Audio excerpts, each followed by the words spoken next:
Or what would be the legitimate and what would be the illegitimate deductions that an observer might make from the fact that America is, roughly speaking, 50% women, feminine, and yet there's only a single woman senator in Congress? What would be a legitimate, what would be an illegitimate deduction to make from that? Well, as I look at numbers Paradox. from various places around the world, I don't find anything faintly resembling an even representation of people in any institution anywhere in the world, broken down in any way. There's been a recent study of military forces around the world in which they can find no country in which the military force represents even approximately the ethnic composition of the society. Sometimes the poorer groups are overrepresented, sometimes underrepresented. There are all kinds of factors there. Well, what's amazing to me is that this notion that people would be evenly represented except for these institutional policies, that notion has had such momentum behind it without a speck of evidence being asked or presented. Well, what about, so let's say you find 11% of a country is Indian, but only 1% vote, but 50% is white and 40% vote. Do you draw any deductions from that disparity? I find that some people have different views on the importance of voting. But I find that throughout the world. If you look at Malaysia, for example, the Chinese are the large minority there, about a third or more of the Malaysian population. They're evenly represented in the colleges. The Chinese are outnumbered 3-to-1 by the Malays in liberal arts. They outnumber the Malays 8-to-1 in science and 15-to-1 in engineering. If you look at Asians in the United States who get PhDs, and here we talk about a select group, you find that they're outnumbered about 3-to-1 by Hispanics who get PhDs in history, but they outnumber the Hispanics 10-to-1 in chemistry. That nowhere do I find this even spread of people that you look for. And I think the reason is very simple, that human beings are not random events. Well, we all have histories, and there are values that come out of those histories, and we have things that we want to do and things that we don't want to do.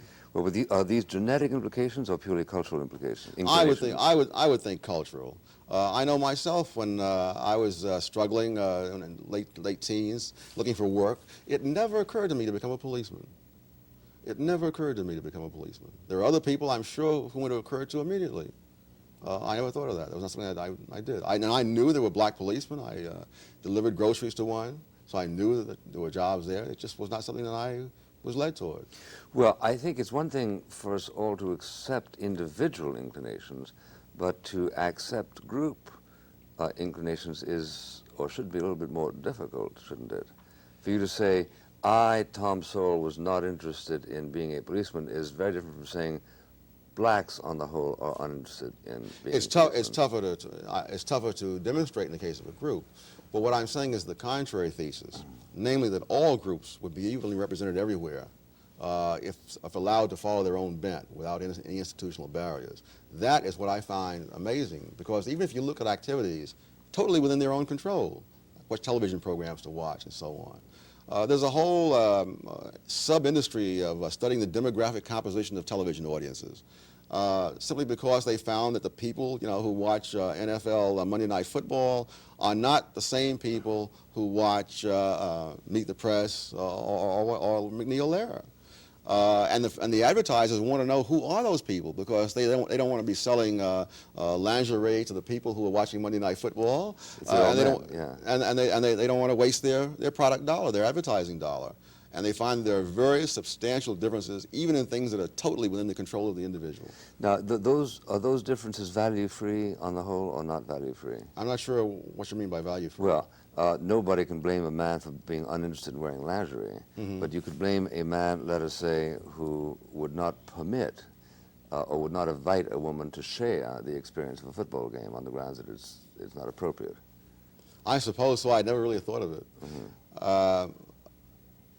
I'm not sure why there's a value problem involved at all if you're talking about what people choose to do themselves, as distinguished from what they try to prevent other people from doing. See, I'm leading back now to the question of why is there a single woman in the Senate, although half of Americans are women, and I guess I'm asking you whether this is a transcription of implicit anti-feminine values in this society. Well, in a country where I think just over half the people are women, that if they wanted to fill the Senate with women, they could very well do it.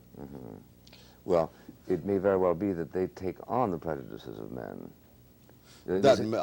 All sorts of things are possible. It's also possible that there are other reasons why women don't choose to get into positions like politics, because they have a set of demands which are very tough for most women to meet, and at the same time do the other things that most women do, such as raise children and so on. That's what I was inviting you to speculate on. Yes, I know that just from my own case, I've been invited to be involved in politics and electorally and otherwise, and given the values that I have, there's just simply no way that those two things can go together.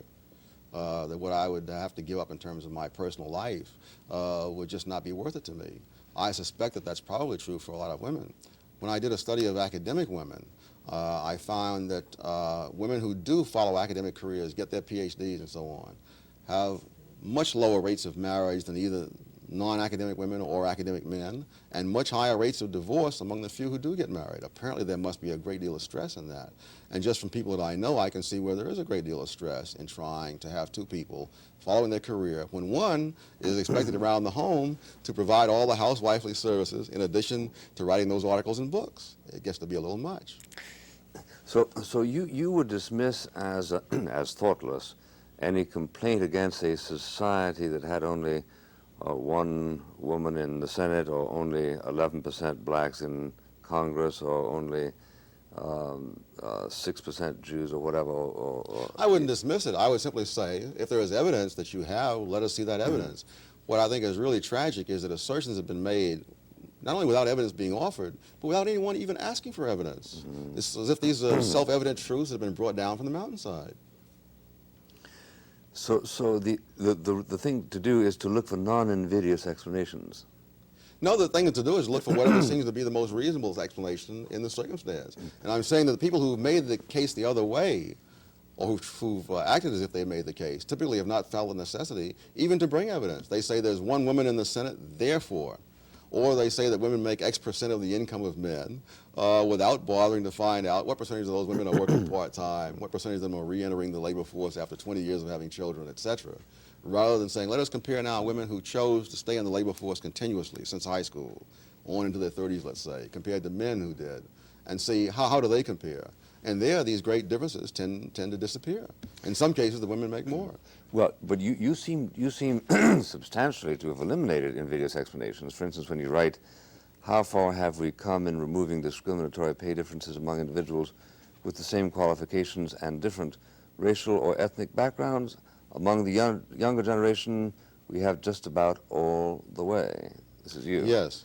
Now, this would suggest that you have satisfied yourself that there are no invidious standards that inhibit minority ethnics from... No, you'll never reach the point where there are no invidious standards, because that critically affect. Oh, I'm saying that if you're trying to explain pay differences, that's not an explanation that will stand up to a closer look at the data. And that's true not only in the United States, incidentally, it's also true in other parts of the world, that if you look at, again, go back to Chinese and Malaysia.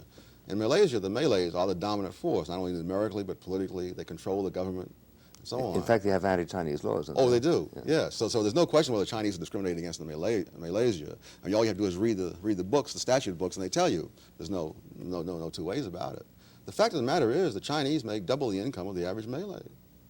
So the question is not whether people are discriminated against. The question is, how effective is that discrimination, and to what extent does it explain income differences? Because many of the groups that are above the average income in the United States and in other countries are groups that have demonstrably been discriminated against in various ways. The Jews would be classic. The Japanese also. And the Japanese make almost 1/3 higher income than the average American. So the question is not whether there's been this interracial friction and so on. That's existed everywhere and down through history. The question is, how much can you explain the income differences that way?